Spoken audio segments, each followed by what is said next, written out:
حضرت تاج الشریعہ حضرت علامہ حضرت علامہ مولانا عبد المصطفیٰ صاحب کی بلا کرسی خطابت پر حضور تشریف ہیں. بلا تاخیر حضرت کا استقبال کیا جائے.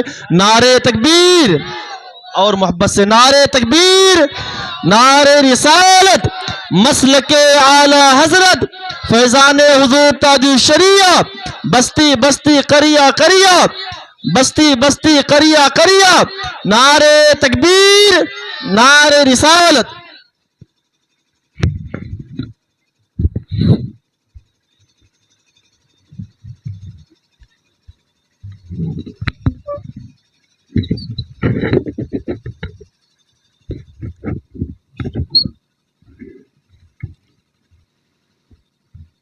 السلام علیکم ورحمۃ اللہ وبرکاتہ. وعلیکم السلام.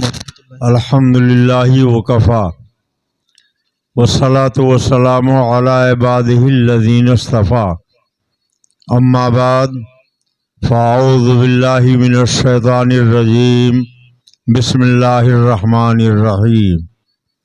ان اللہ لا یضیع اجر المحسنین. صدق اللہ العلی العظیم وصدق رسولہ النبی الامین الکریم. ونحن علی ذلک لمن الشاہدین والشاکرین والحمد للہ رب العالمین. امام اہل سنن، فخر زمین و زمن، مجدد میت ماضیہ، مؤید ملت طاہرہ، آیت من آیات اللہ، سرکار اعلیٰ حضرت امام محمد رضا فاضل بریلوی رضی اللہ تعالیٰ عنہ فرماتے ہیں، وہ تو نہایت سستا سودا بیچ رہے ہیں جنت کا. وہ تو نہایت سستا سودا بیچ رہے ہیں جنت کا. ہم مفلس کیا مول چکائیں، ہاتھ ہی اپنا خالی ہے. اپنے اور ساری کائنات کے آقا و مولا سید عالم نور مجسم ہادی اکرم حضور احمد مجتبیٰ محمد مصطفیٰ صلی اللہ علیہ وسلم کی بارگاہ بے کس پناہ میں عقیدت و احترام سے درود و سلام کی نظریں پیش کریں. اللہم صلی علی سیدنا و نبینا و مولانا محمد ماد الجود والکرم وعلی آلہ بارک وسلم صلاۃ و سلام علیک یا رسول اللہ. السلام.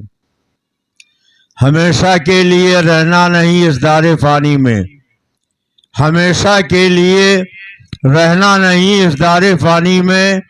کچھ اچھے کام کر لو 4 دن کی زندگانی میں. جاگنا ہو جاگ لے افلاک کے سایہ تلے، جاگنا ہو جاگ لے افلاک کے سایہ تلے، حشر تک سونا پڑے گا خاک کے سایہ تلے.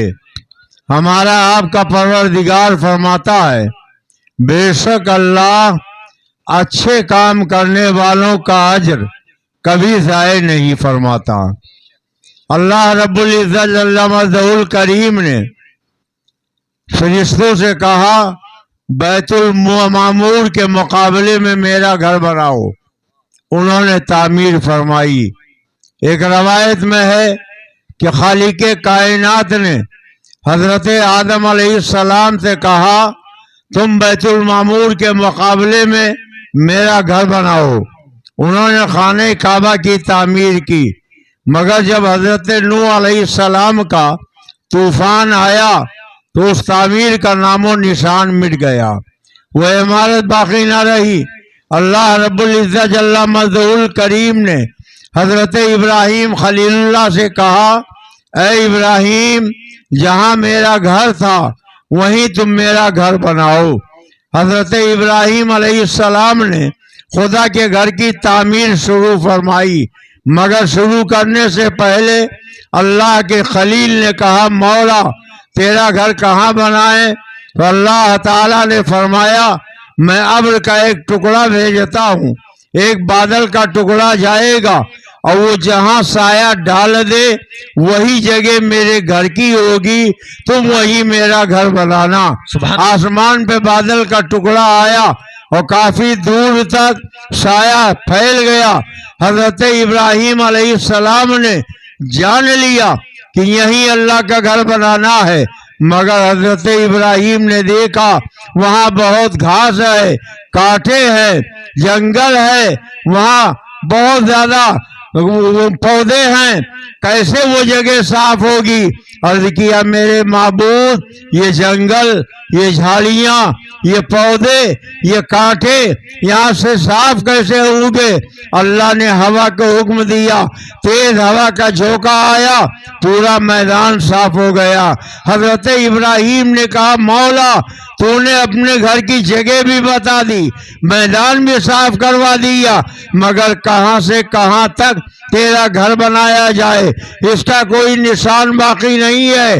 تو اللہ تعالیٰ نے مکری سے کہا جاؤ زمین میں تاجالا بندو، اور حضرت ابراہیم سے کہا جہاں تک یہ مکری جالا بنے وہی میرے گھر کی جگہ ہوگی۔ مکری نے آ کے جالا بن دیا۔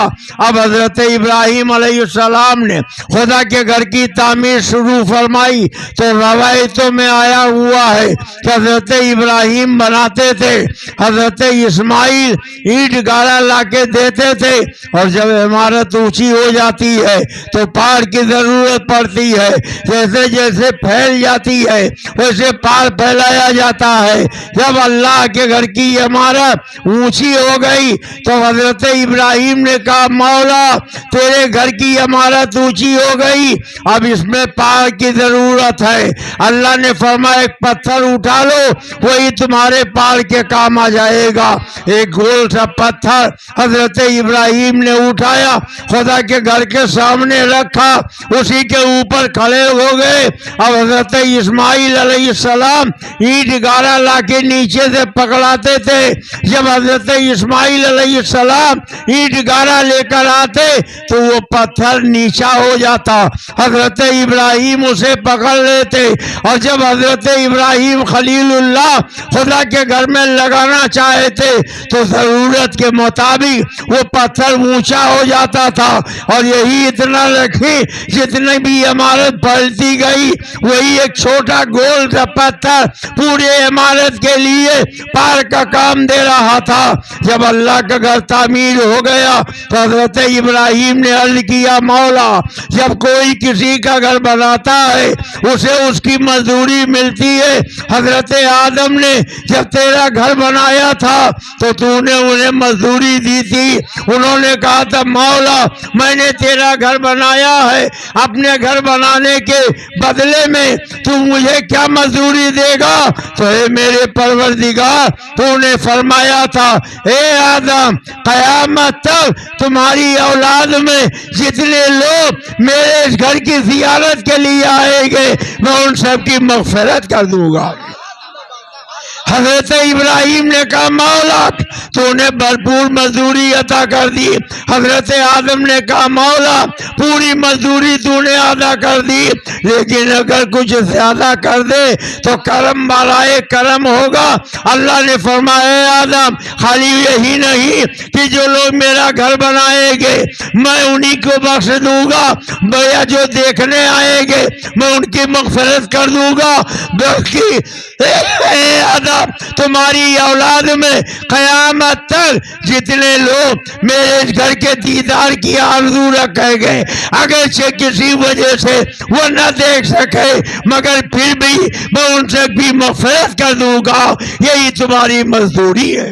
نعرے تکبیر، نعرے رسالت، مسلک اعلی حضرت، نعرے تکبیر۔ حضرت ابراہیم نے کہا مولا تو نے حضرت آدم کو مزدوری دی، اب میں نے تیرا گھر بنایا، کیا مجھے مزدوری نہیں ملے گی؟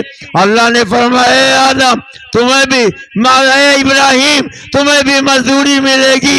عرض کیا مولا کیا ملے گی؟ کہا میرے آخری پیغمبر جب اس دنیا میں تشریف لائے گا ان کے جتنے امتی ہوں گے جب میری عبادت کریں گے تو میری عبادت اور بندگی کو اس وقت تک وہ مکمل نہیں سمجھیں گے جب تک کہ ابراہیم تم پر اور تمہاری آل پہ وہ درود و سلام نہ بھیج دیں۔ سبحان اللہ سبحان اللہ، زندہ باد زندہ باد، سبحان اللہ۔ حضرت ابراہیم نے کہا مولا تیرا کرم ہے تو نے مجھے مزدوری عطا کر دی، اور جب حضرت ابراہیم کو مزدوری مل گئی تو اللہ تبارک تعالیٰ کی بارگاہ میں بادل نے عرض کیا مولا میں نے تیرے گھر کی نشاندہی کی تھی، کیا مجھے مزدوری نہیں ملے گی؟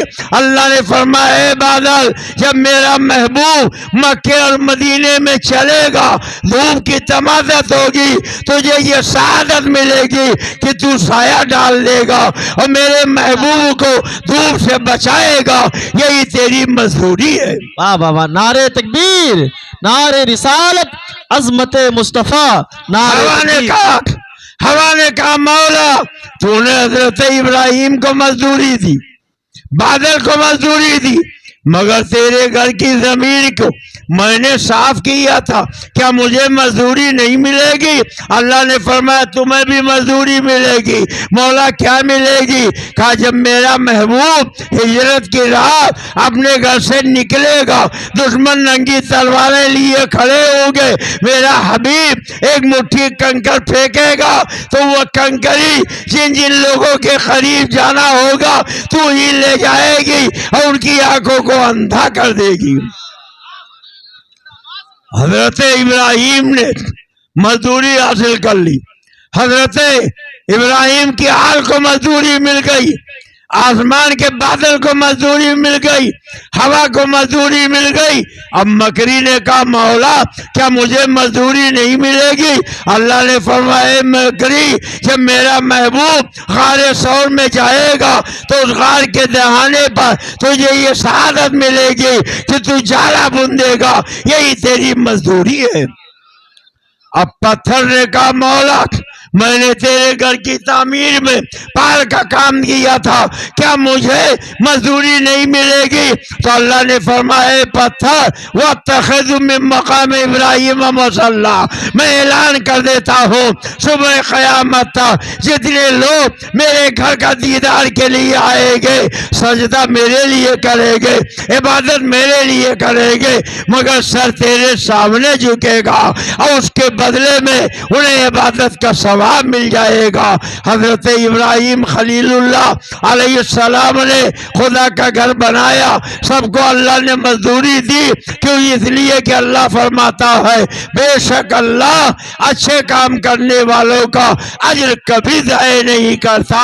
ایک اللہ کے ولی کا آستانہ یہاں موجود ہے، یہاں ایک خانقاہ بھی چاہیے، ایک خدا کا گھر بھی چاہیے، خوشا مسجد و مدرسہ خانقاہ کہ دربے بوت خیل و خال محمد مسجد مدرسہ اور خانقاہ ایسی جگہ ہے جہاں رسول اللہ کا پرچم لہرایا جاتا ہے، نبی کے دین کا ڈنکا بجایا جاتا ہے، نبی کے ذکر جمیل کی انجمن آراستہ کی جاتی ہے۔ لائق مبارکباد ہے پیر طریقت حضرت حافظ و قاری تاج محمد صاحب اور ان کے صاحبزادے مولانا محمد شریف صاحب اور آپ سبھی حضرات جنہوں نے دین کے کام کے لیے یہ ایک ارادہ کر لیا ہے، اور ارادہ کرنا آپ کا کام ہے مگر اس ارادے کو پورا کرنا یہ اللہ رب العزت نے اپنے ذمہ کرم پہ لے لیا۔ کتنا کریم ہے وہ مولا، کتنا رحیم ہے وہ مولا۔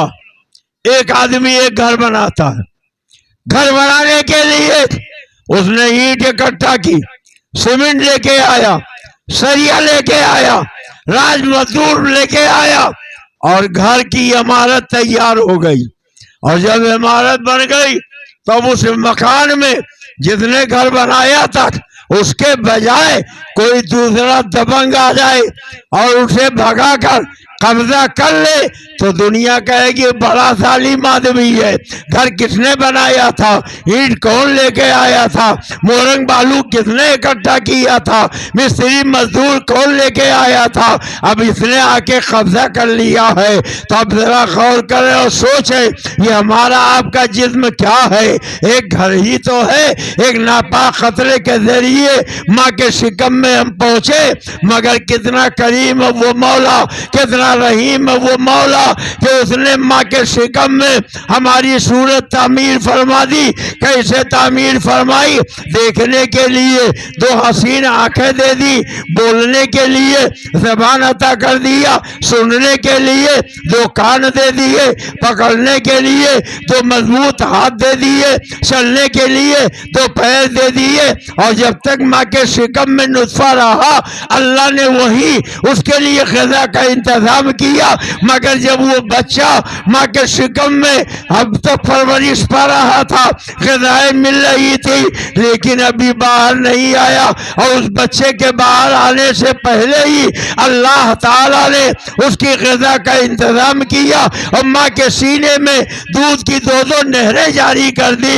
اب بچہ دنیا میں آنکھ کھولتا ہے، دودھ کی دو نہریں ملتی ہے اور تھوڑا سا بڑا ہوتا ہے، طرح طرح کی غذائیں اسے حاصل ہوتی ہے، انواع و اقسام کے میوے پھل فروٹ اسے ملتے ہیں.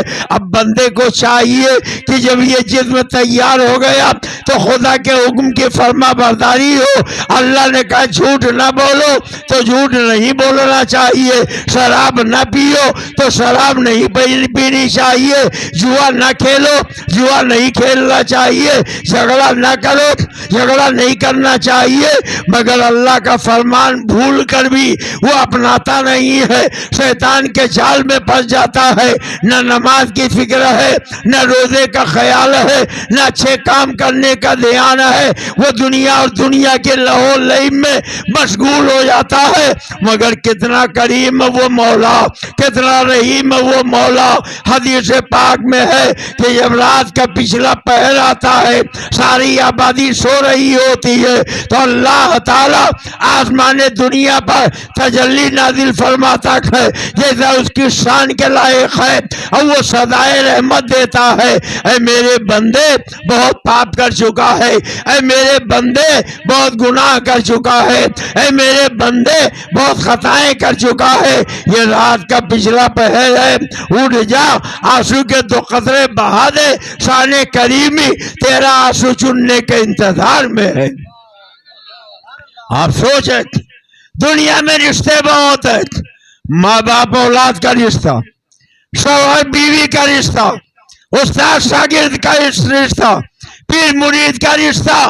لیکن اگر بار بار اولاد نافرمانی کرے تو ماں باپ اسے آگ کر دیتے ہیں، اس کو اپنی جائیداد سے محروم کر دیتے ہیں اور اعلان کر دیتے ہیں میرا بیٹا نالائق ہو گیا، اب میں اس کے قول فعل کی کوئی ذمہ داری نہیں لیتا ہوں. اور اس پہ تسلی نہیں ہوئی، اخبار میں چھپوا دیا تاکہ دنیا میں کہیں منہ دکھانے کے لائق نہ رہے. بیوی نے اگر بار بار نافرمانی کی تو شوہر نے پوری آبادی کو اکٹھا کیا، سب کے موجودگی میں بیوی کو ذلیل و رسوا کیا اور 3 طلاقیں دے دی. اگر شاگرد بار بار نافرمانی کرے تو استاد اسے سارے اسٹاف کو جمع کرتا ہے اور ذلیل و رسوا کر کے شاگرد کا مدرسے سے خارجہ کر دیتا. اگر مرید بار بار نافرمانی کرے تو پیر اسے سلسلے بیعت سے خارج کر دیتا ہے. لیکن آپ ذرا غور کریں، ماں باپ نے اولاد کو جب عاق کیا تو پوری دنیا کے نگاہوں میں ذلیل و خوار کر دیا، کہیں منہ دکھانے کے لائق نہ رہے. شوہر نے بیوی کو طلاق دیا، پوری آبادی کے لوگوں کے سامنے رسوا اور ذلیل کر کے طلاق دیا. استاد نے مدرسے سے خارجہ کیا تو بچوں کے سامنے اسے ذلیل کر کے نکالا، اور جب پیر نے بیعت سے نکالا تو اس نے بھی مریدوں کے بیچ میں اسے ذلیل و رسوا کر کے نکالا. مگر ایک ماں باپ کے علاوہ دوسری اور جگہیں تھی، کہیں پناہ مل گئی. ایک شوہر کے بجائے دوسرا شوہر نکاح کرنے کے بعد حاصل ہو گیا، ایک استاد کے بجائے دوسرا استاد مل گیا، ایک پیر کے بجائے دوسرا پیر مل گیا، اس لیے کہ اور دوسرے ہیں. اب آپ ذرا غور کیجئے، جس خدا کی ہم نافرمانی کرتے ہیں اس اس خدا کے علاوہ کوئی دنیا میں خدا نہیں ہے. اگر اس نے کہیں دھتکار دیا, اس نے کہیں ٹھکرا دیا, تو ہمیں کہاں جگہ ملے گی؟ مگر کتنا کریم ہے وہ مولا, کتنا رحیم ہے وہ مولا. اس کی دی ہوئی نعمتیں ہم راتوں دن استعمال کرتے ہیں, اور جب گناہ کرتے ہیں, پاپ کرتے ہیں, تو رات کے پچھلے پہر جب ساری آبادی سو رہی ہو, سب خواب خرگوش کے مزے لے رہے ہو, تو وہ رحمان و رحیم مولا اپنے بندے کو صدائے رحمت دیتا ہے. اے میرے بندے بہت پاپ کر چکا ہے, اے میرے بندے بہت گناہ کر چکا ہے, اے میرے بندے بہت خطائیں کر چکا ہے. یہ رات کا پچھلا پہر ہے, ساری بستی کے لوگ سو رہے ہیں, کسی کو کانوں کان خبر نہ ہوگی. تو سچے دل سے توبہ کر لے, آنسو بہا دے, سالے کریمی تیرے آنسوؤں کو چننے کے انتظار میں ہے. زندہ باد زندہ باد, سبحان اللہ. کتنا کریم ہے وہ مولا, کتنا رحیم ہے وہ مولا. رات کے پچھلے پہر اس نے صدائے رحمت دی, مگر ہمیں تو رات کے پچھلے پہر کی نیند بہت پیاری تھی, توفیق نہ ہوئی, تو اللہ نے کہا تو کہاں تک بھاگے گا؟ اگر رات کے پچھلے پہر تجھے اٹھنے کی ہمت نہیں پڑی, توفیق نہیں ملی, تو جا, سال میں تجھے ایک ایسی رات دے دوں گا کہ اس رات پچھلے پہر کی قید نہ ہوگی. جب سورج ڈوبے گا, جب تک سورج نکل نہ آئے, پوری رات رحمت و مغفرت کا سلسلہ جاری رہے گا. اور وہ جانتا ہے کون سی رات ہے, وہ شعبان کے مہینے کی 15ویں رات ہے, جس میں بنو کلب کی بکریوں کی بالوں کے تعداد کے برابر اللہ تعالیٰ اپنے پاپی مجرم بندوں کے پاپ کو معاف کر کے انہیں دوزخی سے جنتی بنا دیتا. سبحان اللہ سبحان اللہ, بے شک بے شک. مگر جو نیک لوگ تھے وہ تو رات کے پچھلے پہر اٹھے, جو نیک لوگ تھے شعبان کی 15ویں رات میں آنسو بہائے, اللہ کی بارگاہ میں مغفرت حاصل کر لی. مگر ہم جیسے پاپیوں کو نہ رات کے پچھلے پہر توفیق ہوئی, نہ شعبان کی 15ویں رات میں توفیق ہوئی, تو اللہ فرماتا میرے بندے کہاں تک تو بھاگے گا؟ اگر پچھلے پہر توفیق نہ ہوئی, ایک رات میں تجھے استطاعت نہ ہوئی, تو جا, میں تجھے کامل ایک مہینہ دے دیتا ہوں, اس میں رات کی قید نہ ہوگی, پچھلے پہر کی قید نہ ہوگی, پورے مہینے رحمت و مغفرت کا دروازہ کھلا رہے گا. اس ماہ مبارک کا پہلا عشرہ رحمت کا ہوگا, دوسرا مغفرت کا ہوگا, تیسرا جہنم سے آزادی کے پروانہ ملنے کا ہوگا, اور وہ مہینہ رمضان المبارک کا مہینہ. زندہ باد زندہ باد, سبحان اللہ سبحان اللہ. کتنا کریم ہے وہ مولا, کتنا رحیم ہے وہ مولا. کل میدان محشر میں آقا کریم فرماتے ہیں سب خدا کی بارگاہ میں حاضر ہوں گے. اللہ پوچھے گا اے میرے بندے, میں نے تجھے دنیا میں بھیجا تھا, انواع و اقسام کی نعمتیں تجھے دی تھی, یہ بتا تو نے میری دی ہوئی نعمتوں کا کتنا حق ادا کیا, کیا کیا کیا؟ وہ کہے گا مولا میں نے بہت کام کیے, گھر بنوایا, مسجد بنوایا, مدرسہ بنوایا, خانقاہ بنوائی. اللہ فرمائے گا جو کچھ تم نے کیا اس کا مقصد اللہ اور رسول کی رضا تھی یا دنیا کی خوشنودی, دنیا کے سامنے اپنے کیے ہوئے کا ڈھنڈورا پیٹنا؟ کہے گا مولا مقصد تو یہی تھا کہ دنیا میں میرا نام ہو جائے. اللہ فرمائے گا میں نے تجھے دنیا میں بدلہ دے دیا, اب ہمارے یہاں تیرے لیے کوئی بدلہ نہیں. ایک بندہ خدا کی بارگاہ میں حاضر ہوگا, اللہ پوچھے گا اے میرے بندے یہ نامہ اعمال دیکھ لے, یہ تیرا ہے, یہ سب تو نے کیا ہے. تو بندہ جب دیکھے گا پوری زندگی کا کچا چٹھا نامہ اعمال میں لکھا ہوگا, تو کہے گا مولا یہ شاید کسی دوسرے کا نامہ اعمال مجھے تھما دیا گیا، یہ میرا نہیں ہے۔ اللہ زبان پہ پہرا لگا دے گا، ہاتھ پیر پہ پہرا لگا دے گا۔ اب جس جگہ گناہ کیا وہ جگہ گواہی دے گی، اور جب جب گناہ کیا وہ وقت گواہی دے گے۔ جھجلا کے کہے گا میں نے انہی کے آرام کے لیے یہ سب کیا تھا، اور آج یہی سب ہمارے دشمن ہو گئے۔ اللہ فرمائے گا اے بندے ذرا پڑھ کے سنا تو نے کیا کیا کیا ہے۔ اب بندہ سارا نام اعمال، زندگی کا کچا چٹا، زندگی کا کیا دھرا سامنے ہوگا، پڑھ پڑھ کے سنانا شروع کرے گا۔ مگر سرکار فرماتے ہیں پہلے چھوٹے چھوٹے گناہ گنائے گا، چھوٹے چھوٹے گناہ عرض کرے گا۔ اللہ فرمائے گا اے میرے بندے تو نے یہ سب گناہ ضرور کیا تھا، مگر ایک وقت آیا تھا کہ تو نے موت سے پہلے توبہ کر لی تھی، معافی مانگ لیا تھا، اور اس توبہ کی برکت سے میں نے تمہارے گناہوں کو نیکیوں سے بدل دیا۔ تو سرکار فرماتے ہیں وہ بندہ مچل اٹھے گا، کہے گا مولا ابھی تو میں نے چھوٹے چھوٹے گناہ گنائے ہیں، بڑے بڑے گناہ باقی ہے۔ اللہ فرمائے گا اے میرے بندے جا، تیرے بڑے گناہوں کے بدلے میں نے تجھے بڑی بڑی نیکیاں عطا کر دی۔ زندہ باد، نعرہ تکبیر، نعرہ رسالت، مسلک اعلی حضرت، نعرہ تکبیر، سبحان ایک اللہ۔ پاپی، ایک مجرم بندہ خدا کی بارگاہ میں حاضر ہوگا، اس کے پاس نیکیاں کچھ نہ ہوں گی۔ اللہ کہے گا جا، جہنم کے بھڑکتے ہوئے شعلے تیرا انتظار کر رہے ہیں۔ فرشتوں کو حکم ہوگا لے جاؤ میرے پاپی مجرم بندے کو جہنم میں ڈال دو۔ فرشتے لے کر چلے گے تو بڑی تیزی کے ساتھ دوڑے گا، مگر مڑ مڑ کے دیکھے گا، مڑ مڑ کے دیکھے گا۔ حدیث پاک میں ہے اللہ فرمائے گا اے فرشتوں میرے اس بندے کو واپس لاؤ۔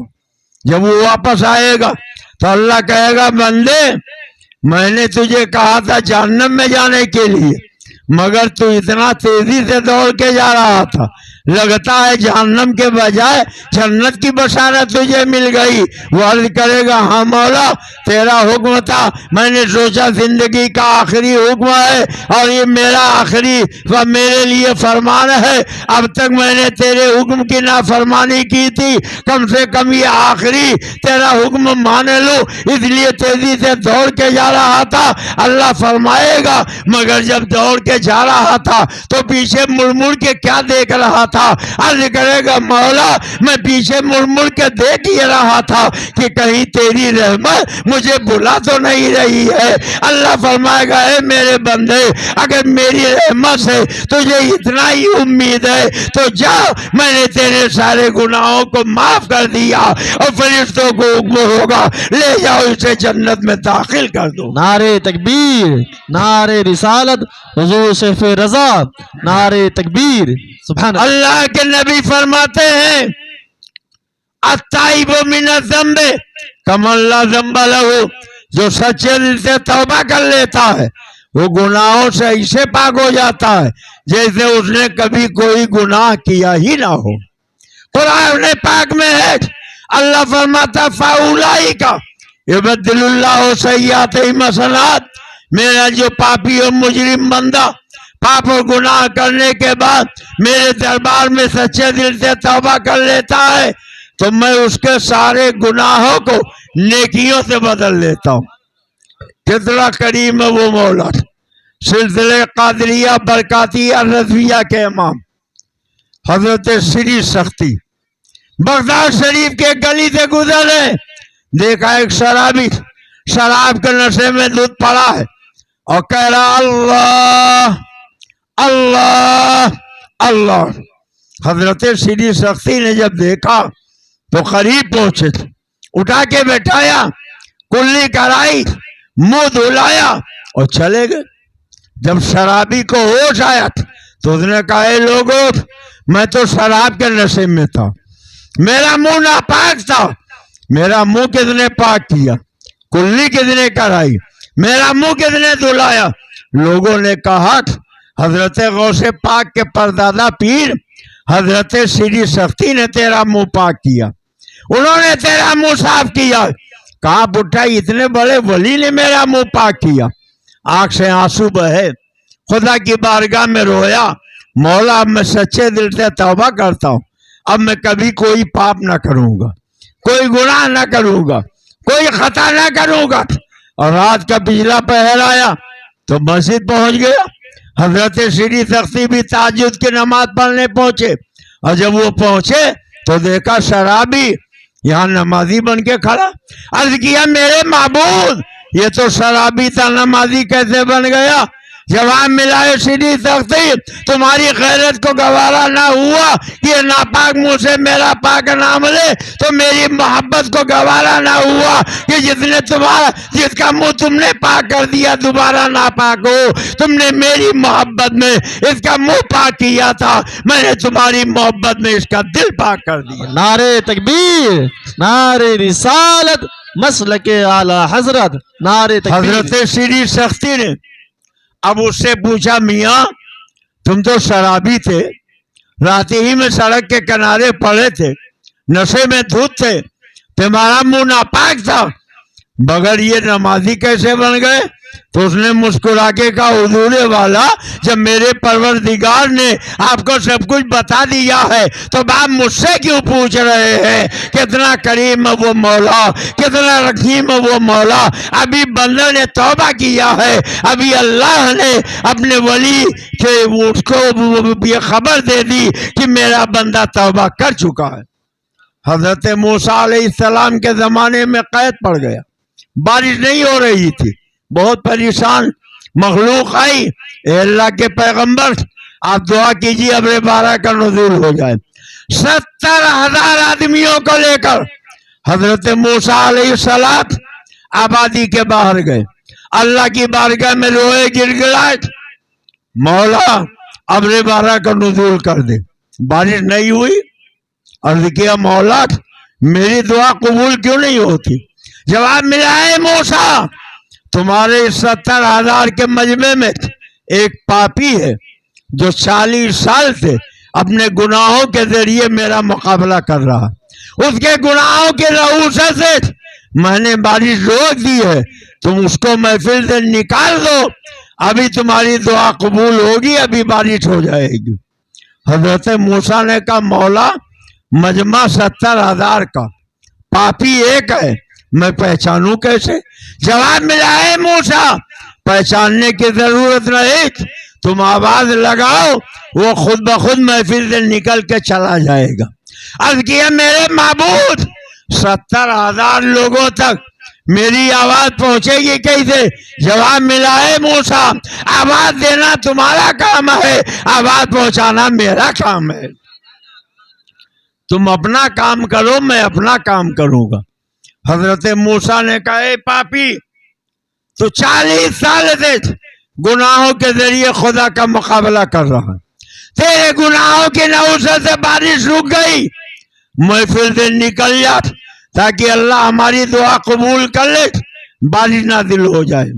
سب نے سنا، اس پاپی نے بھی سنا، آگے دیکھا پیچھے دیکھا دائیں دیکھا بائیں دیکھا، شاید کوئی نکل رہا ہو، کوئی نہیں نکل رہا تھا، سمجھ گیا ہونا ہو وہ پاپی میں ہی ہوں، لاؤ میں پھر سے نکل جاؤں تاکہ بارش نازل ہو جائے، مگر جیسے ہی نکلنا چاہا عقل کا نادات، اگر تو نکل کے یہاں سے گیا تو یہ 70,000 کا مجمع تجھے پہچانے لے گا، سب کی نگاہوں میں تو ذلیل ہو جائے گا، رسوا ہو جائے گا، سب کہیں گے یہی پاپی ہے جو 40 سال سے گناہوں کے ذریعے خدا کا مقابلہ کر رہا ہے، تو کسی کو منہ دکھانے کے لائق نہ رہے گا اور سب کی نظروں میں تو خار و ذلیل ہو جائے گا۔ اب اس نے دل میں کہا مولا اگر آج تو میری لاج رکھ لے، اپنے بارہ کا نزول کر دے تو میں سچے دل سے توبہ کرتا ہوں، اب کبھی تیری نافرمانی نہ کروں گا، کبھی گناہ کے قریب نہ جاؤں گا۔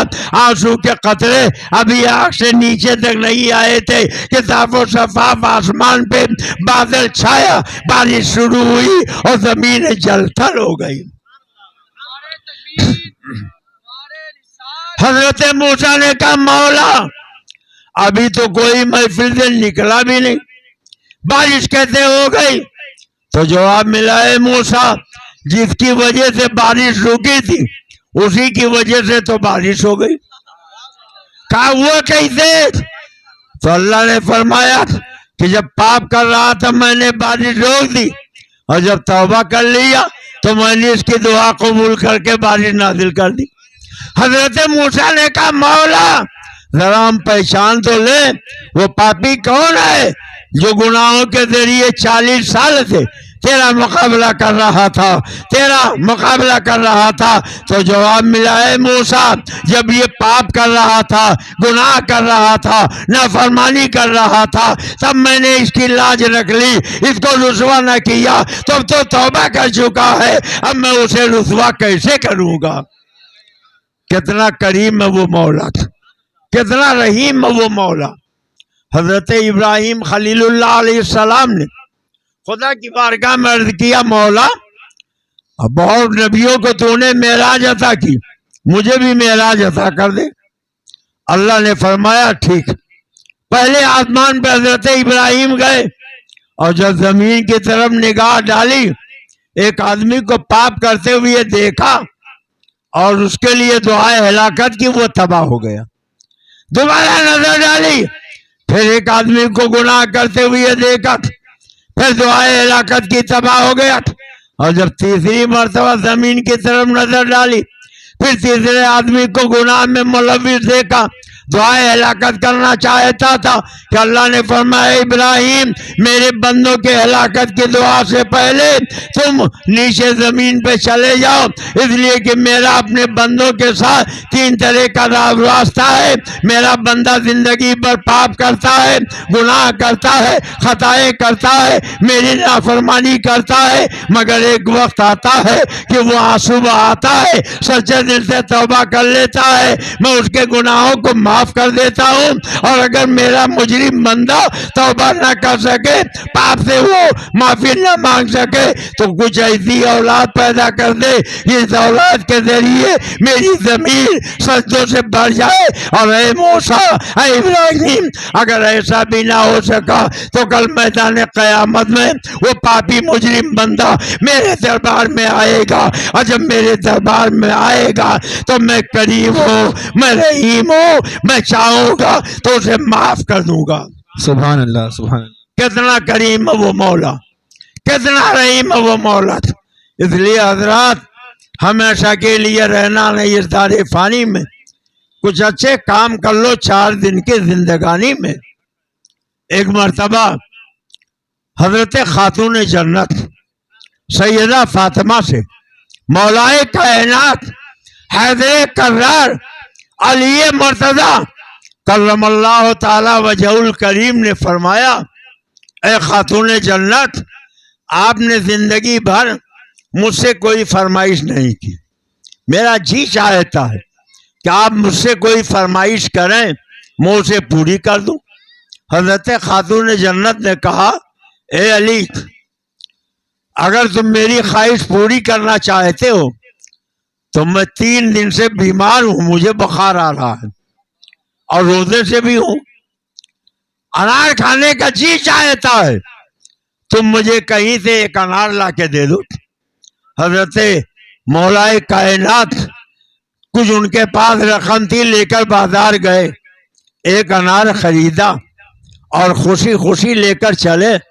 کیا شہزادی رسول حسنین کی ماں خاتون جنت کی خواہش میں پوری کروں گا۔ ابھی بیچ راستے ہی میں تھے، ایک آدمی آ گیا، اے علی، میں 3 دن سے بھوکا ہوں، میں نے کچھ نہیں کھایا ہے، اور میں نے سنا ہے کہ علی کسی کو محروم نہیں لوٹاتے، اس لیے مجھے کچھ دے دو۔ تو حضرت مولائے کائنات حیدر کرار علی مرتضی ایک انار ان کے ہاتھ میں جو خاتون جنت کے لیے لے کر جا رہے تھے وہی تھا، اس کے حوالے کر دیا، وہ لے کے چلا گیا۔ گھر پہنچے، سر جھکا کے کھڑے ہو گئے تو سیدہ خاتون جنت نے فرمایا علی سر جھکا کے کیوں کھڑے ہو، نگاہوں میں ندامت کیسی ہے؟ کچھ بولے نہیں۔ فرمایا میں جانتی ہوں تم نے میرے خواہش کا احترام کیا تھا، بازار گئے تھے، تم نے ایک انار خرید لیا تھا، تم مجھے دینے کے لیے لے کر آ رہے تھے، مگر راستے میں ایک فقیر مل گیا، ایک سائل مل گیا، اس نے تم سے سوال کیا، تم نے وہ انار اس کے حوالے کر دیا۔ اے علی، مایوس ہونے کی ضرورت نہیں، اگر وہ انار تم لا کر مجھے دے دیتے، میں اسے کھا لیتی تو مجھے اتنا خوشی نہ ہوتی جتنا ایک سائل کو دے کر تم نے کرم کیا ہے اور مجھے اس سے خوشی حاصل ہو گئی۔ ابھی افطار کا وقت بالکل قریب سے قریب تر ہو گیا، دونوں بیٹھے ہیں، پانی سامنے رکھا ہے، پانی سے افطار کرنا تھا۔ دروازے پہ دستک ہوئی، مولا علی گئے، اور جب وہ دروازے پر پہنچے تو دیکھا ایک صحابی رسول دروازے کے اوٹ میں کھڑے ہیں، اور انہوں نے مولا کائنات کو جب دیکھا تو فرمایا علی لو، اللہ نے تمہارے لیے یہ انار بھیجا ہے۔ حضرت مولا علی نے جب لیا اور گینا تو وہ 9 انار تھے، واپس کر دیا، فرمایا یہ میرے نہیں ہو سکتے، یہ کسی اور کے ہوں گے۔ کہا نہیں علی، اللہ نے تمہارے ہی لیے بھیجا ہے، حسنین کریمین کو کھلاؤ، خاتون جنت کو کھلاؤ، یہ تمہارے لیے انار اللہ نے بھیجا تھا۔ حضرت علی نے کہا یہ میرے لیے نہیں، کسی اور کے لیے آیا ہوگا۔ بات بڑھ گئی، انہوں نے کہا آخر آپ اتنا یقین سے کیوں کہہ رہے ہیں یہ میرے لیے نہیں آیا؟ تو فرمایا کہ حکم یہ ہے کہ جو خدا کی راہ میں ایک خرچ کرتا ہے اللہ اسے 10 دیتا ہے۔ میں نے 1 انار اللہ کی راہ میں خیرات کیا تھا، اگر اللہ کی شان کریمی اس کا بدلہ ہی دینا چاہتی تو مجھے 10 دیتی، 9 نہ دیتی، مگر تم 9 لے کر آئے ہو، اس لیے یہ میرا نہیں ہے۔ تو ایک ہاتھ ان کا پیچھے تھا، انہوں نے باہر نکالا اور کہا علی اللہ نے 10 ہی بھیجا تھا، ایک میں نے تمہارے امتحان کے لیے پیچھے چھپا لیا تھا، لو اللہ نے تمہیں عطا فرمایا۔ نعرے تکبیر، نعرے رسالت، مسلک اعلی حضرت حضور سیف رضا، حضور سیف رضا، نعرے تکبیر، نعرے رسالت۔ ابھی مفتی صاحب نے آپ کو قرآن کی آیت سنائی کہ ہرگز کامیابی تک نہیں پہنچ سکتے جب تک اپنی محبوب دی چیز خدا کی راہ میں خیرات نہ کر دو۔ جب مسجد نبوی میں ہمارے تمہارے آقا نے یہ بیان فرمایا تو حضرت ابو طلحہ اٹھ کے کھڑے ہو گئے، یا رسول اللہ، مدینہ میں سب سے اچھے باغ اور سب سے اچھے کھجوروں کے درخت میرے باغ میں ہیں، اس میں میٹھے پانی کا چشمہ بھی ہے، آپ بارہا اس میں تشریف لے گئے، آپ نے ہمارے باغ کا کھجور بھی کھایا، میٹھے چشمے کا پانی بھی پیا، اور وہاں میرا گھر بھی ہے، آپ نے اس پہ آرام بھی کیا۔ سرکار نے فرمایا ہاں جو کہہ رہے ہو وہ صحیح ہے۔ کہا سرکار مجھے وہ باغ بہت پسند ہے، اور اللہ چاہتا اپنی پسندیدہ چیز خدا کی راہ میں خیرات کرو تو میں چاہتا ہوں کہ میرا باغ اور باغ کی ساری کھجوریں اور وہ کنواں خدا کی راہ میں آپ کی خدمت میں حاضر کر دوں۔ سرکار نے قبول فرما لیا، اور حضرت ابو طلحہ سرکار سے اجازت لے کر گئے تو باغ کے اندر نہیں گئے، دروازے ہی پر کھڑے ہو کے کہا اے بیوی باہر نکلو، میں نے یہ پورا باغ خدا کی راہ میں خیرات کر دیا ہے، اب اس باغ میں ہمیں کوئی اختیار نہیں رہا۔ اور جب بیوی نکلی تو ان کے ساتھ بچے بھی تھے، بچے کے ہاتھوں میں کچھ کھجوریں تھی، انہوں نے فرمایا کہ ان کھجوروں کو کیا کریں؟ کہا یہ کھجوریں بھی اسی باغ میں ڈال دو، اب مجھے اس میں کوئی ضرورت نہیں ہے۔ تو اللہ تعالیٰ وہ پسند فرماتا ہے جو آپ کو سب سے زیادہ پسند ہو۔ خدا مسجد و مدرسہ خانقاہ کے در میں بوت قیل و قال محمد، اس لیے ایک دینی کام کی بنیاد آپ کے یہاں ڈالی جا رہی ہے، مزار بھی ہے، خانقاہ بھی ہو جائے اور یہاں خدا کی یاد بھی کی جائے، اس سے بہتر کوئی کام نہ ہوگا۔ اللہ توفیق دے تو اپنی پاک حلال اور جائز چیزوں کو خدا کی راہ میں خیرات کرو، انشاءاللہ اس کے بدلے میں آپ کو جنت الفردوس میں اعلیٰ مقام میں حاصل ہوگا۔ اللہ تعالی ہم سب کو نیکیوں کے توفیق عطا فرمائے۔ کھڑے ہو جائیے، اپنے آقا کے دربار میں ہدیہ درود و سلام پیش کیجیے۔ رضا سونا رضا سونا